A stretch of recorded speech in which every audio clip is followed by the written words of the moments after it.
So, the Wyvern, quite a consistent grinder, but here you'll see me try use it as a bit of a fighter, and this is kind of how I usually use this plane.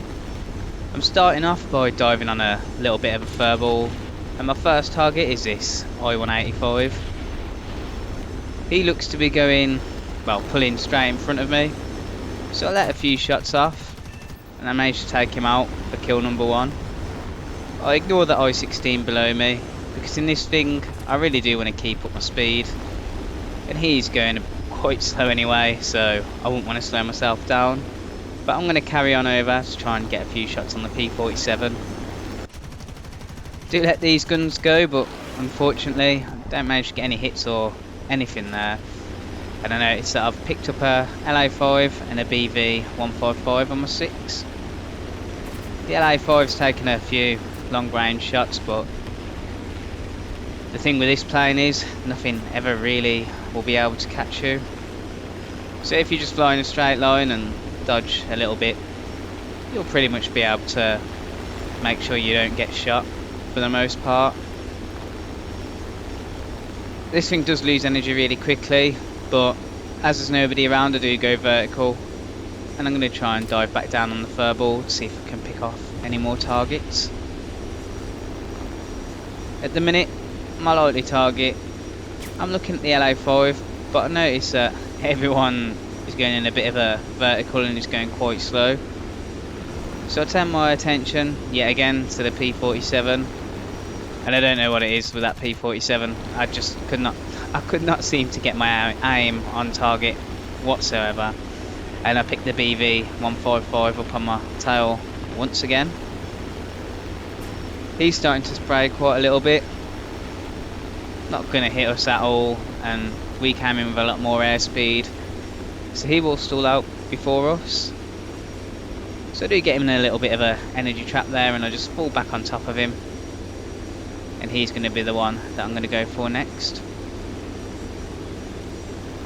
He looks like he's now starting to get a bit tunnel visioned on the friendly P-63, and a nice few shots there take him out for kill number 2.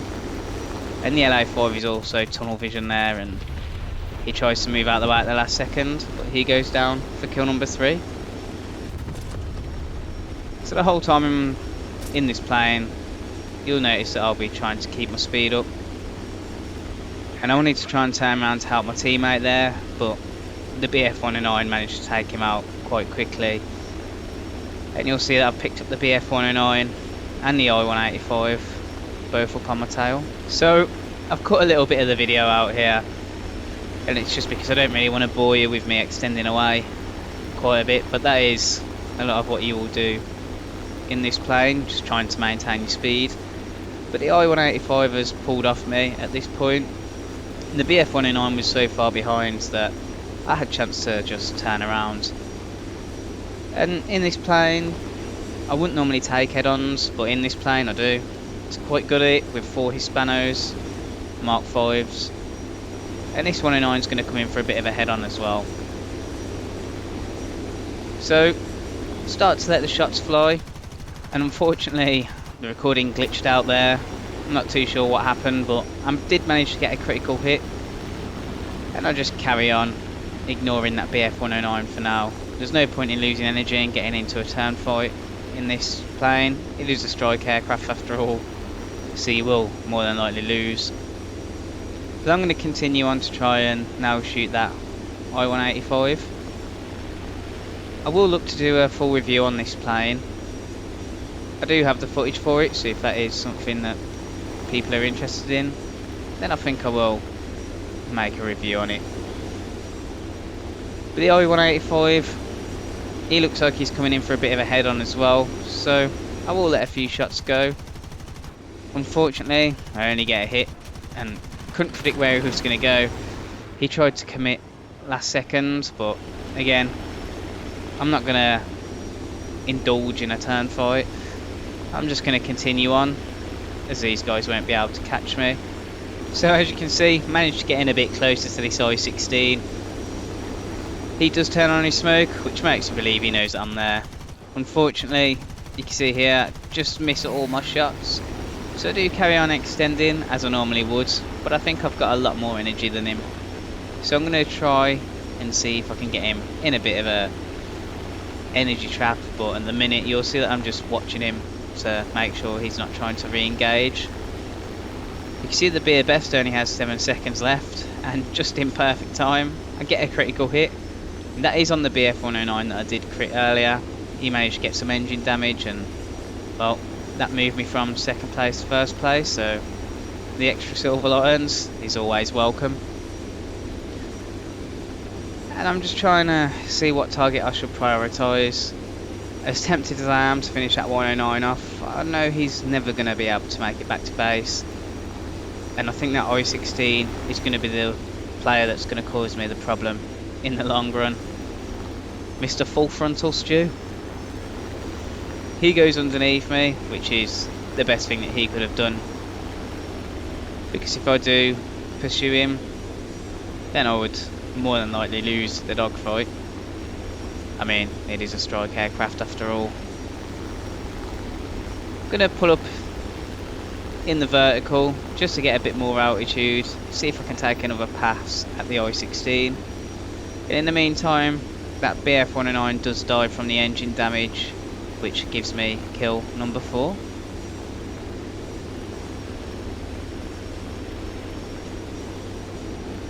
So you can see this thing will pick up speed quite well, especially in a dive. I'm pretty sure I've gone over 800 kilometers an hour in this thing before. But the I-16 is playing it clever. He knows to keep turning. He knows when to turn. He knows that I won't be able to pull lead in the manoeuvres that he's doing anyway. But I've only got 296 rounds left, which is enough. But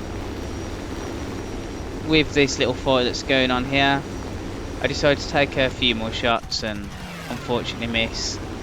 And I decided to head back to base to rearm. So, after rearming and repairing, we can see this I-185 here. He's trying to take out AI targets, and I decided to take a little bit of a dive on him. He looks like he's preoccupied, so I'm not too sure if he is aware that I'm even here. But regardless, we're going to go in for the kill. And he looks like he's going to pull in towards me, but then makes a mistake of just turning outwards, which puts him right in front of our nose. But we managed to take him out for kill number 5. And that is the ace, but the game's not over just yet. We're going to search for the last guy. So, after flying around and killing a few AI targets, we've successfully found Full Frontal Stew again. And at this moment I was expecting it to be quite a difficult fight. Did kill quite a few AI targets and they're just all there. Managed to kill another one. But he looks, well, he definitely knows I'm here. And he's pulling in towards me. And the last thing that I want to do here is get into a turn fight. So I try and take a few shots. And I'm just going to keep going vertical as much as I can. Trying to drain him of all the energy that he does have. And what my aim is to push him down to the ground so much so that he can't really evade my shots anymore. So I'm not necessarily ever going in for the killing blow in this dogfight. He does know when to turn in to try and make it difficult, and this thing is not manoeuvrable at all. I mean, you can even see that from the stat card.